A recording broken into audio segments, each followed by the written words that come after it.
career plan is a live document because there will always be an element of lack of experience from your part and then variables that you just simply can't control. And if you don't remain flexible, you risk derailing yourself off your path. That's Sabrina Woodworth, Fortune 500 project manager, career strategy coach, best-selling author, and founder of Work Lessons 101. Sabrina's path to creating her career mashup was one where she recognized the importance of setting a goal and mapping a way to achieve it. She learned the skill early on because early in her life, things weren't so straightforward and it required trial and error to learn some fundamental skills. Like I was dyslexic, it ended up being, I would say, a benefit in disguise because it was how I was raised, how I got approached it, and how it built. I would say, critical thinking, problem solving in me. I had a weakness, so I overcompensated it, and it ended up turning something that was highly advantaged later in life. So how did Sabrina create her compass to not only establish her career coaching and development business, but also write a book while parallel pathing her corporate job? Welcome to Strategic Momentum, the pod course with actionable tips, inspiring stories, and practical advice from progressive leaders on what it takes to break through business and career inertia and understand the business of work. I'm your host, Connie Steele. There are many times in life when things don't go as planned. You realize that you want something more, and life inevitably throws you curveballs where you have to adapt and adjust in order to get to where you need to go. For Sabrina Woodworth, there were personal and professional milestones along the way that forced her to reevaluate what she wanted to do. After spending several years in her corporate job, successfully progressing up the ladder, she realized she wasn't fully fulfilled. Even though she achieved a lot, and that executive track was what she had been working towards, there was a fundamental void. Further, some personal events made her realize that she needed to do something more. And as someone who inherently understood the importance of putting together a plan to achieve a goal, she subsequently outlined one that involved bringing a book to life and ultimately a business. So let's learn more about Sabrina's career journey to parallel pathing what she does today. And this story started by overcoming a learning disability, which resulted in helping her develop one of her greatest skills.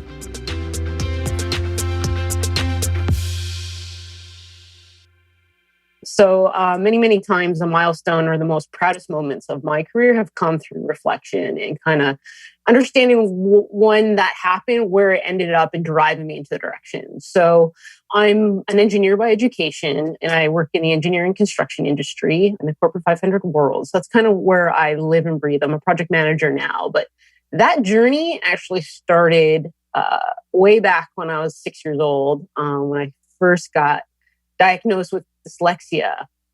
So I could actually read and write at the age of 6, but I wrote perfectly backwards. So they actually had to reprogram my brain to see and write normally and kind of weed this dyslexia out of the way my brain thought. So my journey started, I guess, with a bit of a bumpy road, but because I was dyslexic and I couldn't read and write, I got kind of driven into math because I was very, very good at it. In grade 2, 3, I was already at a grade 8 math level. And the engineering was a natural fit for me because I was so strong with my math and sciences. I was also female, so it's a differentiator being such a small minority in such a niche group. And my dad highly, highly encouraged me. Basically told me to go into engineering because it provides an income, study this. But because those maybe aren't necessarily the right variables to make in life choices of what you want to do with your career. But they played a huge part in my career journey. And it was that as I entered into the corporate world, these life skills, this resilience built by overcoming weaknesses that I didn't even know I was doing at the time. As a result of Sabrina's dyslexia, she became an astute listener and observer. So much so that the skill has become a valuable strength and advantage in her corporate job. One of my biggest strengths to this day is I can read a room and I can pick up subtle eye rolls, subtle slouches, subtle annoyances, but I can also pick up when people are holding things back. These are the life skills that actually differentiate you highly in your career because they're super, super rare. Sabrina also developed a level of resilience along the way as she learned to develop and master a basic life skill. And it was her father who had employed an approach to help her learn to read and write so that she wouldn't have to be held back in school.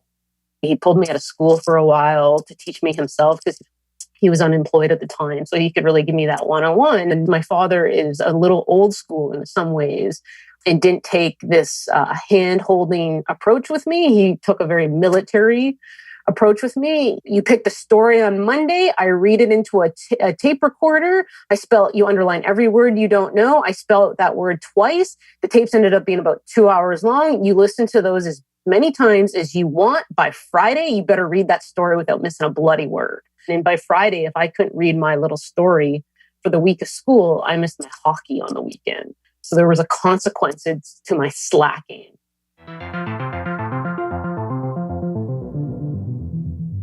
And although she resented the strict discipline early on, she ultimately understood the important lessons of constantly chipping away, sticking to a plan, and persevering to the point where you can achieve a goal by a certain time frame.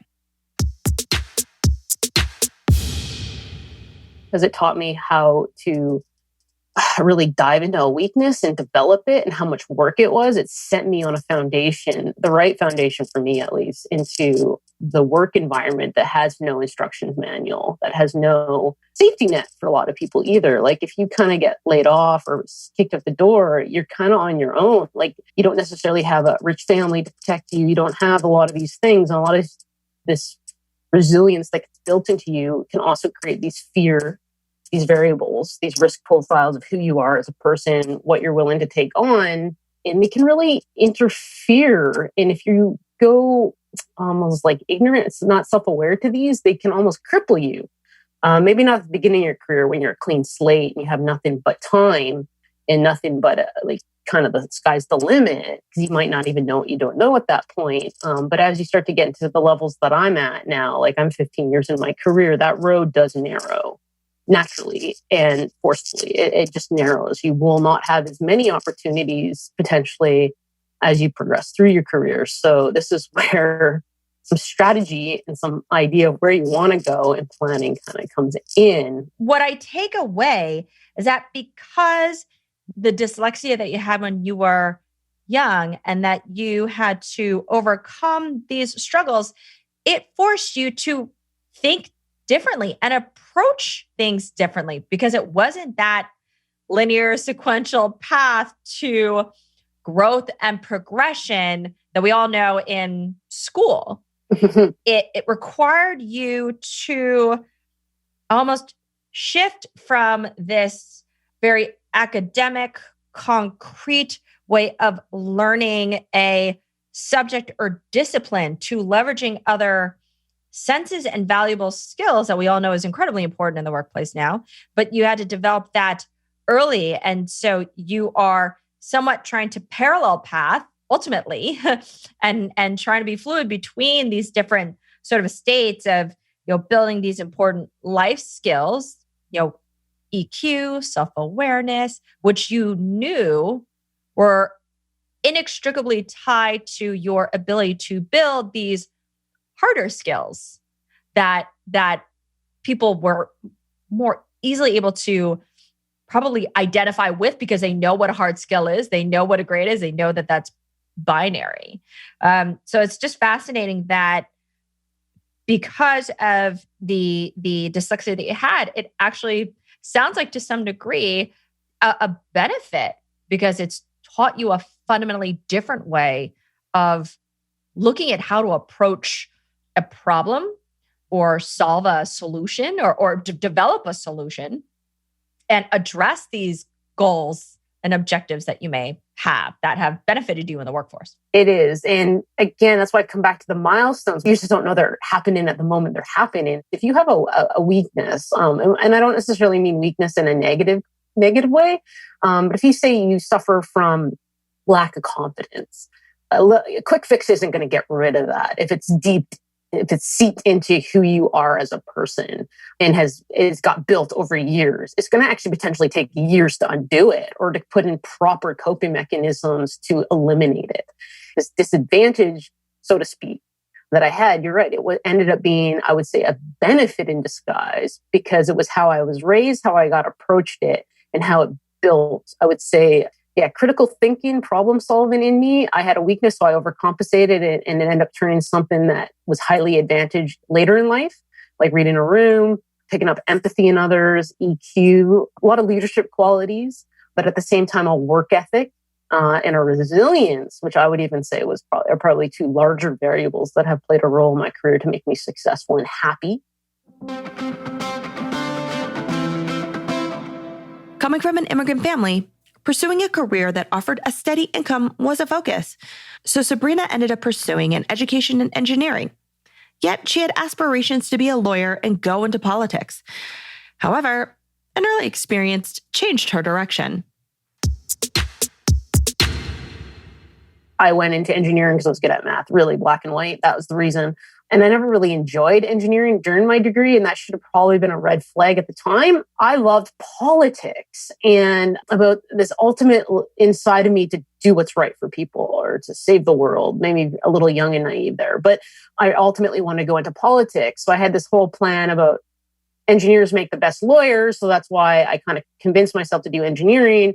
And I was going to go off to law school. I was going to move up into a small town, become a crown attorney, which is your same thing as a district attorney in the United States. So I was going to represent the government and put bad people away. And that's how I was going to build a name for myself as a court attorney, at the same time volunteer on the weekends and tutor high school children in math. And I was going to get the next population in this small town to adore me so they would vote for me and put me into Ottawa, where our government. And that's how I was going to become an elected official. I had the plan. Step by step, I knew exactly. And so when I got this internship at the age of 21 in Ottawa to work in the government, 2 years prior to graduating with my engineering degree, this was like a huge woohoo. It was an amazing experience, but the job itself I hated. And I did not want to be around politicians. Boy, did I get a dinner served to me of reality compared to what I went in there thinking that I was like super naive. I thought politicians were good people, like, and some are, but there's a lot of learn. That was good. Yeah. So you test and learn. You got that feedback, which then seemed to shift then that focus to go back to engineering, right? Yeah. So and I actually went hardcore into engineering after this experience. When I kind of gave up on the idea of law school, I was like, oh shoot, well I'm going to get this engineering degree, and I never expected to be a practicing engineer. I impressed the professor that I worked for, and he actually got me my interview. So for everyone listening, those professors, that's kind of your start of your inner circle and your expanded network. And this is how I actually secured an interview in a big Fortune 500 company and beat all my competition, because this guy didn't want to interview a bunch of people. So I think he interviewed like 3 of us. And because I was the most prepared out of all of them, I ended up getting, and I also had a very strong reference behind me. I got the job. Yet in Sabrina's corporate career, she didn't follow this linear, sequential career growth and progression model that we're typically taught. While she's been at the same company for over 14 years, she constantly wanted and pursued new challenges and experiences. Plus, her goals never stayed narrow and singular.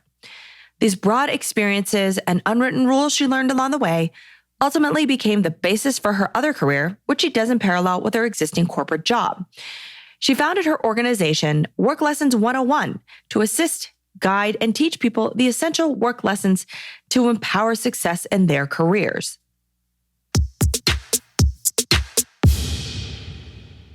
So from year 0 to being like, I just want to stay in Vancouver and make money, to being this completely different person, career-oriented, ambitious-wise. And when you get exposed to things, you learn things about yourself. And I learned that I got bored really easily. I never particularly enjoyed being an engineer. I realized within 2 years of my career that I had to get the hell out of Vancouver if I wanted to progress further and learn my craft. So that's when I started asking to do a site assignment in an engineering field. So I got to go to Mongolia for 1.5 years. I lived in the Gobi Desert. So when I tell people that, like, who gets to do that? Who gets to go live in one of the biggest deserts in the world for 1.5 years within a poor country? And I went in 1 year from an entry-level position to leading a team of 60 people. And because I got the hell out of my comfort zone and I push. And that is when my ambition, my lifelong learning, deep ambition within me that I didn't really realize was there took over.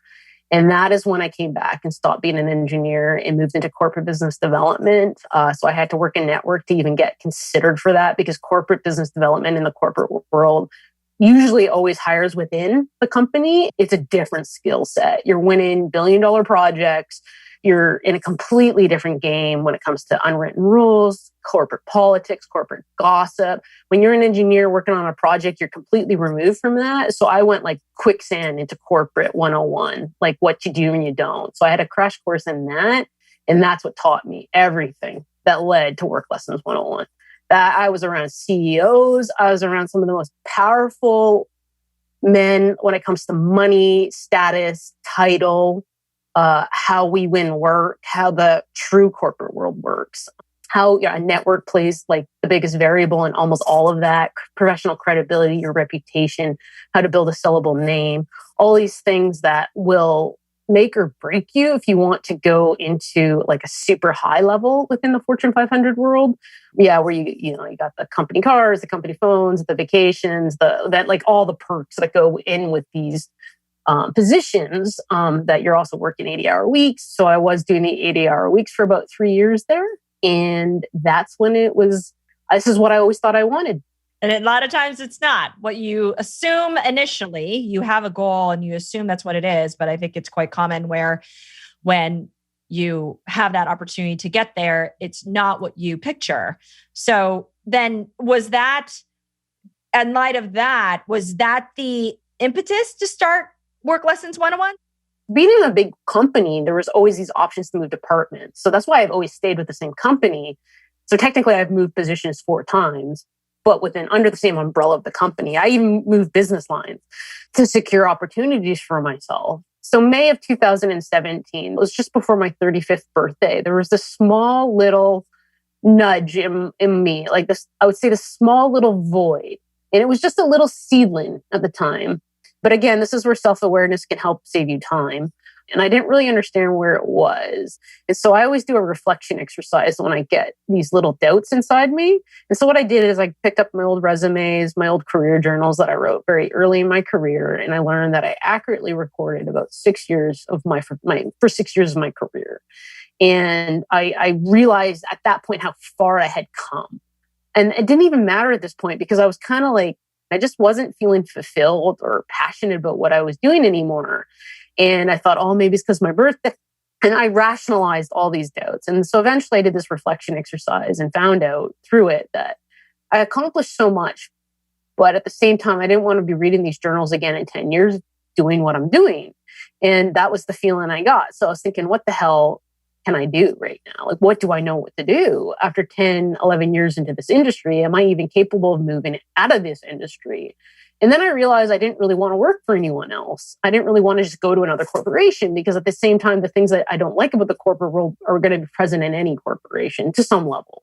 Yeah, that's when I started writing weekly on the weekends and turning my journals into a brand, into a business, into a book. And I didn't really realize that this was going to turn into a business.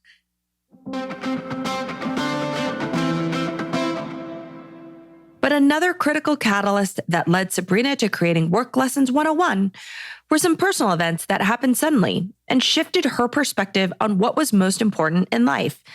It was then she employed her compass, that strategic plan, to help her build her business today, step by step. And so there's a lot of personal stuff going on in the background. My husband's a cancer survivor, so we had to go do IVF. We had been doing it for years at this point. Nothing worked.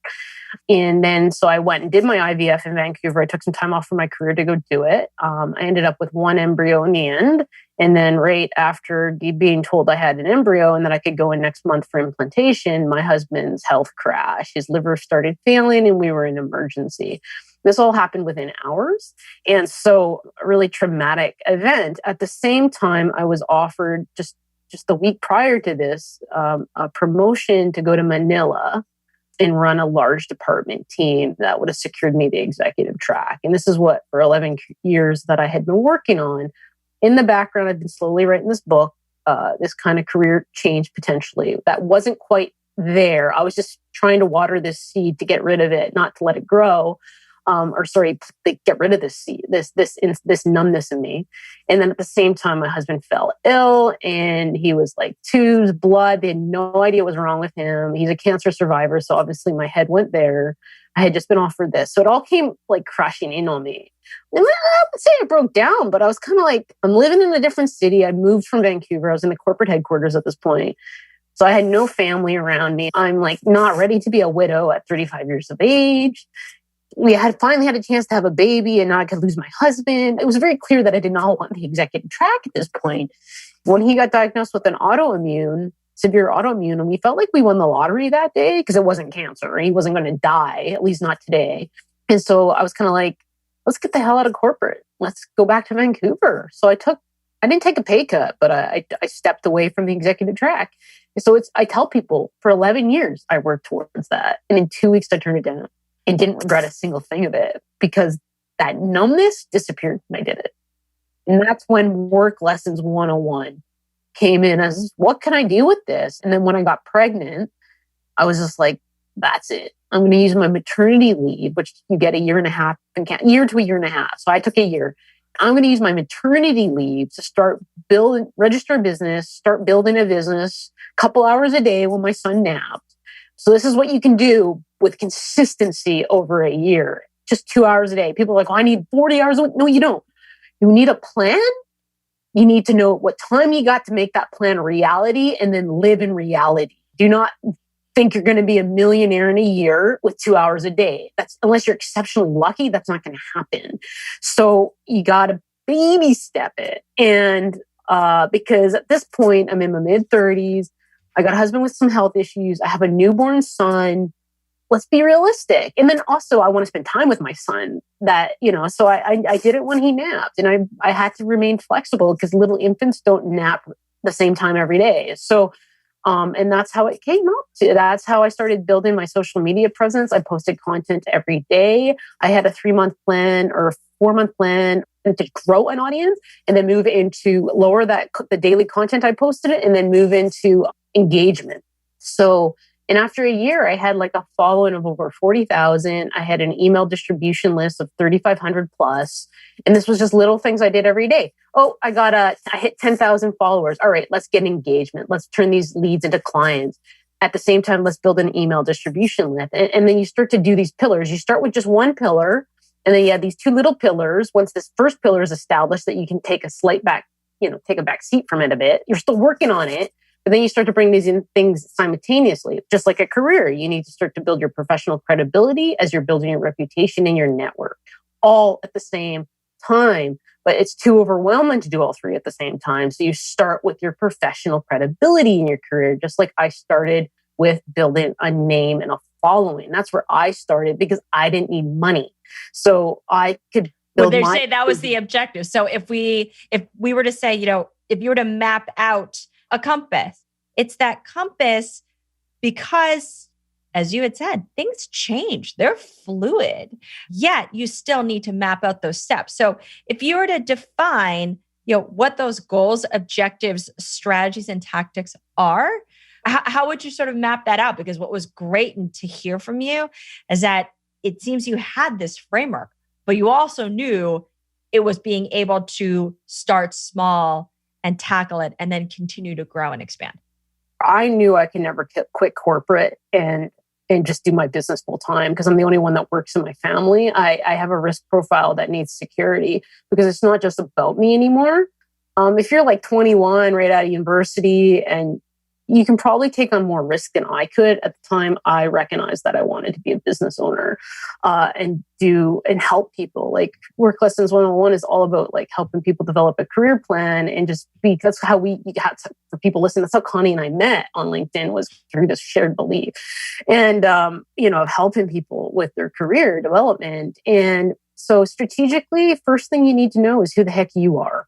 What you're willing, because leaps might work for you, big leaps, big goals. But the other person might be like me, who needs to break it down into smaller goals that feed a large vision. So what I think the first thing is understand your vision. So I actually start with the end in mind and work backwards. I systemically think and work and re-engineer it back backwards from this vision. So if I want financial freedom, which is say my vision, which is legitimately my Which is my also vision, a goal too. Yeah. financial freedom, doing something I love. I know it's super vague, but it doesn't need to be specific. So you need to kind of understand how you want to do it. So I say, think big, think game board, big vision, like a puzzle. Like your goals will be your little puzzle pieces that feed that image. But what's that image look to you? And it will change. And I think you need to understand that this is just the start. So the biggest thing is the start. But how I do strategic thinking and tactics is I have I have 4 essential variables. The vision's one of them. Then how can I break that vision down into steps? So brainstorm your steps. You're kind of like, well, year 10, I want to have a business that's bringing in 2 million revenue a year or something. Which is still kind of specific, but understand that you want what financial freedom for my goal means to me. So understand what the heck that means to you. And then start to think about maybe 10 big steps that you need to do it. And then that's the start. How I get strategy and tactics as I break down one of those big steps into potentially 5 little steps, which could be a year plan. So that was my business. So I said after year 1, I want to have an established name where people come to me. So, do podcasts, and that was like the email distribution list. Why I did the email distribution list is when you on social media, you're on rented property. I wanted to own my property. So if I lose my account on Instagram or LinkedIn, I have an email distribution list that I own. And that is how I started to break down my priorities and my goals. And if you're working a career plan, working for someone else, so my revenue's clients. In the corporate world, you have clients, but you also have bosses, supervisors, and other people who promote you. You need to have a network list in your goals. Who the hell do you need to impress to meet your goals? So if you want to be a project manager by year 6 in your career, you better have a list of people that you need to know who you have to impress to get these. So my career plan, break down the steps, pick out the network contacts that you need to impress to secure these goals. And then you need to isolate your missing skill gaps, because it's great that you want to be a project manager at year 6, but are you a leader? Are you a communicator? Or do you need to work on these skills? What skills are you missing that's going to make it almost impossible to reach that goal? And that's where you need to start to put a detailed plan to build the network, to fill in the skill gaps all at the same time. And then you need to pick this through the method of sustainability. A lot of people give up prematurely because they think they're failing. And that's why you need mentors. You need mentors and coaches helping you that have walked in the shoes that you've walked in, that are similar to your situation, that can tell you that you're not doing this. Also hold you accountable and tell you when you're but yeah, you kind of need that experience, because looking at my career, I learned a lot of things the hard way. And sometimes that just happens, is that you need the experience to give you that context. And then from everything that you've said, it really sounds as if you knew what that goal was. In goals in a strategic planning sense, it is broad. It is intended to be, for some people, aspirational. They may not know concretely what it is, but then what was clear is that you broke that down into those steps. And what I loved to hear is that it was being realistic. It was knowing what could you actually achieve, and then consistently executing against it, but also setting forth success metrics that are achievable. So by defining that bigger picture goal, almost then outlining, well, what would it take to ultimately get there? And what are those small steps that ladder up to that bigger goal, of which are achievable, which are sustainable, which are ones that you know that you feel good about delivering? That started to create this flywheel effect, which ultimately led you to where you are today and building out work lessons. And that the other key thing is that you've been parallel pathing this to manage risk fundamentally. So the plan was not just building out a alternative career path that would eventually enable you to pivot to get career independence, but it was how do you manage this almost portfolio career, your mashup, right? that enables you to bring all of yourself to the table. Totally. And they feed each other. Like, so a lot of people who I coach, like, say they went through some type of traumatic experience, like I did with my husband, where I walked away from this amazing opportunity that I worked 11 years. A lot of people are like, I just wasted 11 years. That's how they and that's fine maybe right at the beginning to think that way because you're in a bad place. But when you stay in that bad place for too long, it becomes a very over-consuming, and you start to feel helpless when you don't feel like in control. I think the biggest thing is people, you're always in control of your destiny. There will always be variables in that destiny that are out of your control. And I wouldn't harper too much on them. Timing is a big variable that may or may not benefit you. That's where I always there's an element of luck. But, if you have that work ethic, the reflection, like when you start to not hit these goals, like what do? Just like mope? Or do you get back into your career plan looking at what the heck went wrong?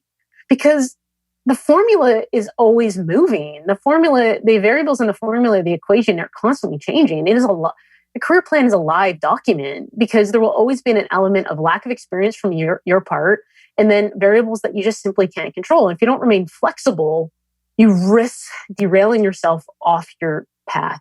So it's very much a mashup. My corporate world, if I didn't do 11 years in the corporate world, learning what I did, especially my corporate business development role, work lessons couldn't have been possible. And I didn't even know when I was doing my corporate business role that I had any ambition to be an entrepreneur or business owner. If you had asked me, that was around year 8 of my career. And only 3 years later, I became a business owner. 3 years. I was not a completely different person, but I had completely different priorities. Because a couple things happened to me that were unpredictable in those 3 years. And you just don't know what's going to happen in that. So that's why you got to stay open-minded. And today's careers have parallel paths. I think there was a statistic, Connie, I read recently that Gen Z has like 60% of them have already started, the ones who are old enough to work. 74. I 74. I believe there was a study. Hustles. Yeah, there was 74% have either started or have a side hustle, which I totally agree. And your point is something that I share, which is that this strategic plan that you're doing for yourself, because ultimately you have to look at yourself as a business in today's world. You are a product or service on the web, whether you like it or not, but it is dynamic. It is also integrated. So the fact that when you talked about your experience, that you had this plan, but you still need people to help you fulfill that plan. You need to build the skills to fulfill that plan. But there's also activities that you cannot, there are circumstances, data, information, situations that are at a macro level or in a micro level that can influence your plan. And all of those pieces will shift what you may do, may shift that strategy. Your goal may still stay the same, or maybe your goal shifts, but everything is a dynamic system in a lot of ways. But it's recognizing that nothing is necessarily fixed anymore, that all these components really do feed into one another, but understanding you have to recognize what they are first. Mm-hmm. And you'll learn as you go. Like one of the big things I just recently learned about doing a business is I always expected to do my business full time, like build it the way I wanted to build it, doing it part-time. So my risk, because I need security just from my upbringing. And then obviously my family life right now. So I always felt like, I'll get my company making a certain type of revenue before I move into it full-time. But as I'm learning now, I like it as a side hustle. I'm actually finding this perfect balance of happiness right now where I get challenges in my corporate job, also reliable paycheck. And my business is now a backup, like in the sense that if I lose my day job, I have a profitable business that I can do quite well off of. So it gives me the security in my day job not to put up with crap that I don't want to put up with. And that this business is there. So if I gave up corporate just to go to my business. So again, a year ago, Connie, if you asked me whether I would ever want to keep it as a side hustle, I would have said no. But my feeling just today's exact feeling is that I love the side hustle. It totally fits the balance for my risk profile, the security I want my life and the finances, that this is actually the formula I might continue with for the next foreseeable few years. And if he even told me a year ago, I would have said, nope. It is a formula in a lot of ways. It's clear that you have a very specific objective, right? Which leads to this goal of, there is this goal of financial flexibility, but that objective of needing to manage your risk profile. But in addition, that same objective, which has equal weight, which is ensuring that you have fulfillment, you have impact, that you're constantly learning and you're growing, that there are two paths to get there. There are two roles, two businesses that you can manage that fulfill everything that you want. And you don't want to do a trade-off analysis by needing to have to pick one specific stream or another, that it's been this desire to find balance between these, multiplicative goals that you have, the goals and objectives and so forth that you have, because for your life, you said you want to be happy, and happiness is never defined by one thing or another. They feed each other so well that they go parallel so well. Time management is still struggling a little bit finding that balance, but I'm getting closer to the balance that I want. And this is what I said, like even people who are experienced professionals, when you continue to push past your comfort zone, you're kind of always learning and almost stumbling along the way because you don't actually know really what you're doing. Like being an entrepreneur versus working for are completely different skill sets. Many overlap and benefit each other, but driving in lead generation from clients is something very different than what I do in the corporate world. And those skills that I've learned from a business has helped me bring in so much more business for my core. I'm getting these skills from stuff that I can't get into my day. So if you love learning and lifelong learning, having these parallel career things can maybe be your sweet spot, because it's like you're never bored.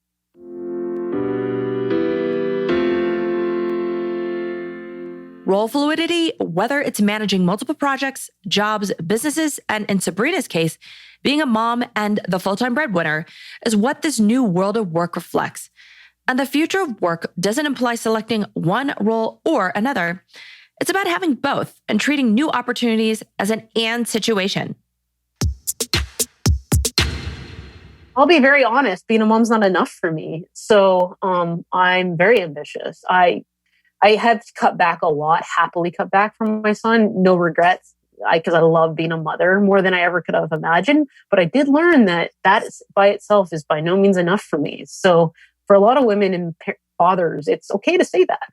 Yes, absolutely. Another role for your mashup. You can bring in personal life. You can have two careers, a parent, a daughter, like you can have these titles, these multiple titles, and they feed extremely important variables in your life.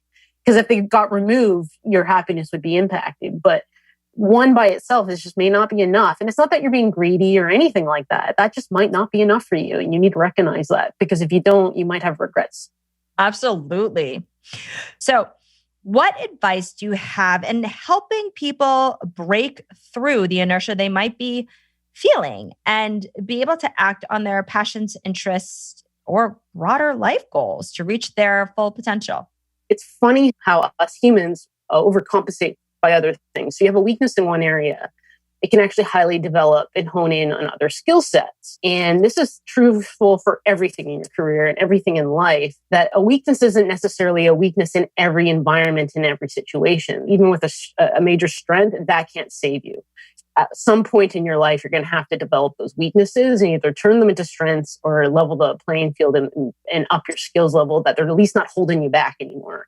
Because what you put into it, you get out of it. And yes, talent and skills help, but it never ever substitute preparing and preparation and planning. The person with a plan, even if it's kind of a crappy plan and executes it, will still generally outperform the person without nothing.